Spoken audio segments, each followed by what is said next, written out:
একবার এক বাপ তার ছেলের সাথে দেখা করতে শহরে এলো। গিয়ে দেখলো তার ছেলের সাথে একটি সুন্দরী মেয়েও থাকে। রাতে তিনজন একসাথে ডিনার টেবিলে বসলো। বাবা জিজ্ঞেস করলো, তোর সাথে এই মেয়েটি কে রে? ছেলে বললো, বাবা ও আমার রুম পার্টনার, ও আমার সাথে থাকে। তুমি এটা নিয়ে কি ভাবছো সেটা আমি জানি, কিন্তু আমাদের দুজনের মধ্যে সেরকম কোনো সম্পর্ক নেই। আমাদের দুজনের আলাদা আলাদা কামরা, আলাদা আলাদা বেড। আমরা দুজন খুব ভালো বন্ধু। বাপ বললো, ঠিক আছে।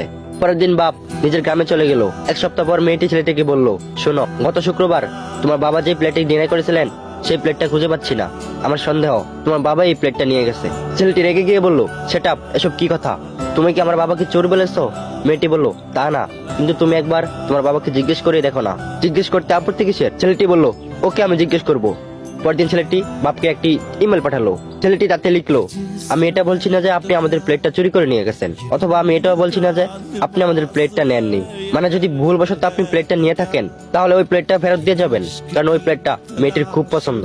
ইতি, আপনার ছেলে। 1 ঘন্টা পর বাবার জবাব এলো, আমি এটা বলছি না যে তোমার রুম পার্টনার তোমার সাথে ঘুমায়, আবার এটাও বলছি না যে তোমার রুম পার্টনার তোমার সাথে ঘুমায় না। তবে ওই মেয়েটি যদি পুরো সপ্তাহে একবারও নিজের রুমে নিজের বেডে শুতে যেত, তাহলে তার বালিশের নিচে সেই প্লেটটা পেয়ে যেত, কারণ প্লেটটা আমি ওর বালিশের নিচেই লুকিয়ে রেখেছিলাম।